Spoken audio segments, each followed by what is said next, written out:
Welcome to chapters 13 and 14 of Varjak Paul. We're going to read these together. You'll find chapter 13 on page 96 of the ebook if you want to follow along with me. Otherwise, sit back and listen. Chapter 13. Varjak's head hung low. He could hear more monsters in the distance coming closer. He couldn't face looking at them. What was the point? He knew now that they'd never stop and help him. Not in a million years.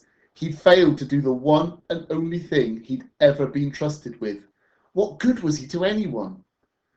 Julius was right. He was no Mesopotamian blue, and never would be. He was an insect, worse than an insect. He was a disgrace to the name of Jalal. He'd failed. Varjak glanced up at the hill, far away on the other side of the park. There was no way he could go back there, not without a dog. That meant he might never see his home again. The kitchen full of china bowls, the Contessa's red velvet armchair, even the new toy mouse. Never again. He slunk into an alley that led away from the monsters, away from the hill, away from his memories of home. This alley was narrow and dark with the shadows of night. It was empty except for a wall of black plastic rubbish bags, so full that they'd split open. Ruined food seeped out of the bags like blood from a wound. The ground was slippery with scraps, soggy bread, slimy fruit, discarded and decaying in the dirt. Somewhere in the distance, almost buried by these smells, was the tang of meat. Varjak's stomach grumbled. It had been so long since he'd eaten. He remembered insisting to mother and father that he wanted to hunt, like Jalal. He laughed bitterly at the memory. It was easy to talk about hunting, but to actually do it, him, the coward who couldn't even stop a dog, Varjak, who disgraced his whole family, a hunter like his famous ancestor? No. An old scrap of meat was all he was good for, all he could get. Varjak followed the scent. His awareness led him along the alley and over a wall. He came down into the most desolate place he'd seen. It was an enclosed courtyard. The sky was hidden here. He'd lost the moon and stars. He could see nothing but big concrete tower blocks looming all around. Every door and window was shut, as if the people inside were trying to keep something out. This place made him nervous. The blocks would be impossible to climb. Their walls were smooth and sheer. If something went wrong, if there was trouble, he could easily be trapped. The only way out was the way he'd come in. Still, at least it was shadowy. There were plenty of places to hide, and it was quiet. All he could hear was the muffled rumbling of the city in the distance. The smell of meat was potent in this barren place. With grim precision, Varjak tracked it to a metal bin that clanked in the corner, helpless on its side in a murky pool of rain. Something brushed against his shoulder. Varjak gasped, ducked, swung around. What was it? No one there, just a rustling sound. A plastic bag, caught by the wind, was circling him, as if it was the hunter and he was the prey. He let out his breath, told himself not to be so nervous, and turned back to the bin. The smell of meat wasn't quite so nice close up. It was rancid, rotten. That was why he picked it up from so far away. His nose wrinkled. This wasn't how he'd imagined life outside. If only he could have a bowl of the gentleman's caviar now. But this was all he deserved.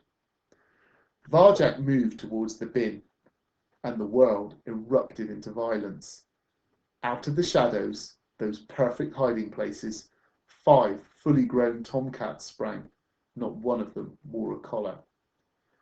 Varjak put up his paws to defend himself, but they were too fast. In a vicious blur of speed, they slammed him to the ground and pinned him there. The biggest, a massive, muscly ginger tom, towered over him. It ripped his cheek with claws as sharp and white as lightning. Varjak howled with pain. "These are our bins, sonny!" yelled the ginger. "And don't forget it!" Varjak wrenched a paw free and lashed back. He caught the ginger full in the face. It didn't budge, didn't even flinch. It just opened its jaws and spat at him. The other cats poured down on him, a deadly rain of claws and teeth. Varjak screamed. It was agony. "What do you know about the vanishings?" demanded the ginger. It was as big as the gentleman's cats. "What vanishings?" gasped Varjak. "Don't pretend."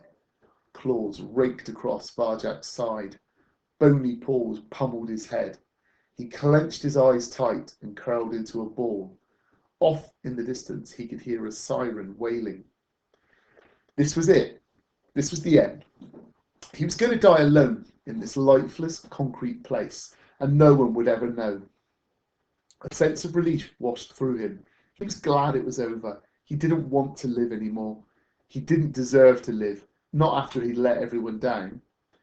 Already, it seemed very far away, like it was happening to someone else. His body felt cold and weightless, as if from a great height, through a curtain of pain, he could hear voices talking. He wondered vaguely whose they were. "Leave him alone, Ginger," a gravelly voice. "Well, look who it is. Friend of yours, is he, Holly?" "Leave him. He doesn't know anything." "Ha! He'll learn." Something crunched into Varjak's ribs.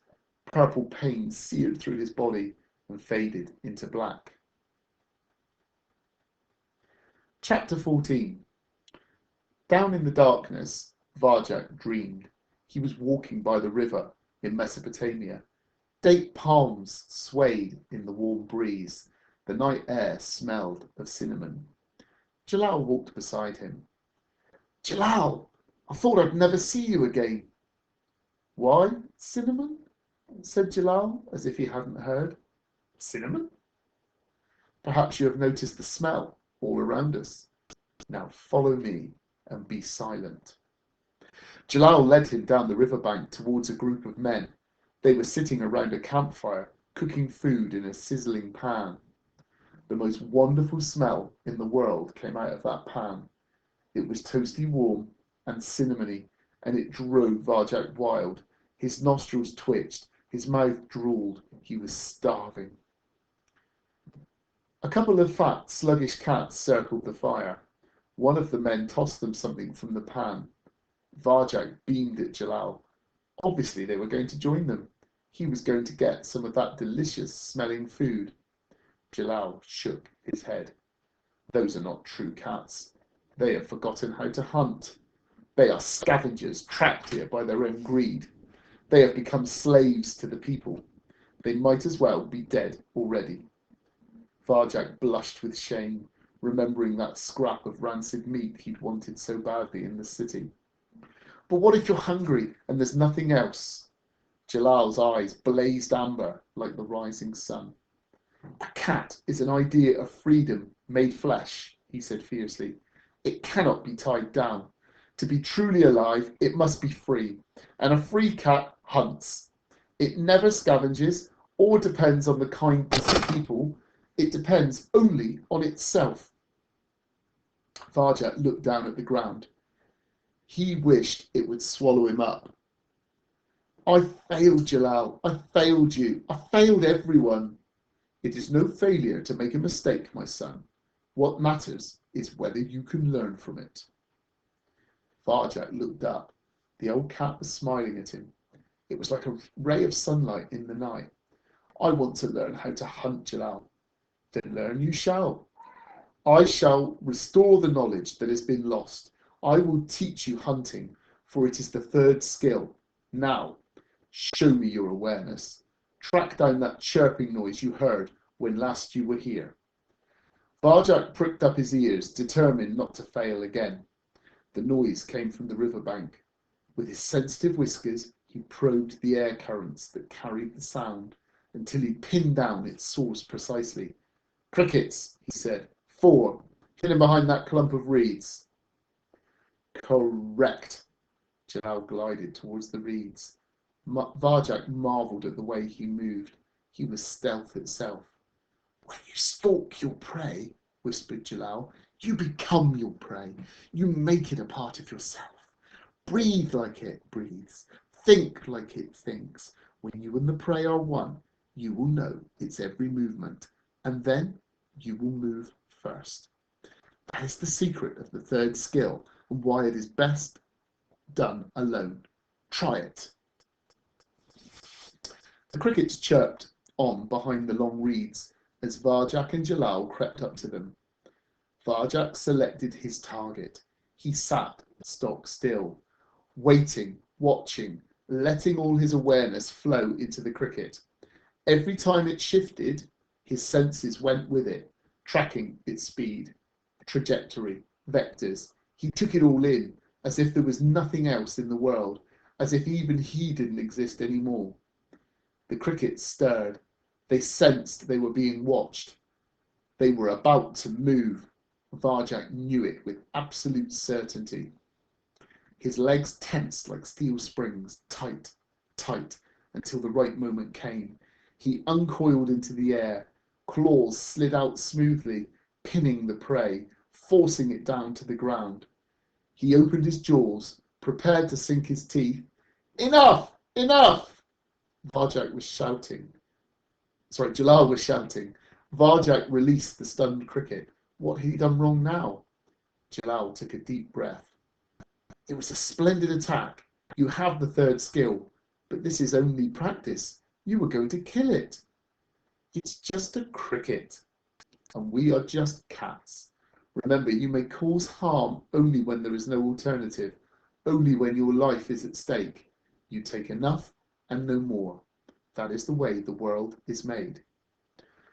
I'm sorry, Jalal, said Varjak, tail between his legs. I didn't know. And why did you settle for one cricket? It wouldn't feed a mouse. No one can catch more than one at a time. Oh no? Jalal grinned. Varjak looked down at his ancestor's paws. The other three crickets were right there, wriggling on the ground. Now, pay attention, said Jalal. This is how it is done. And that's the end of chapter 14.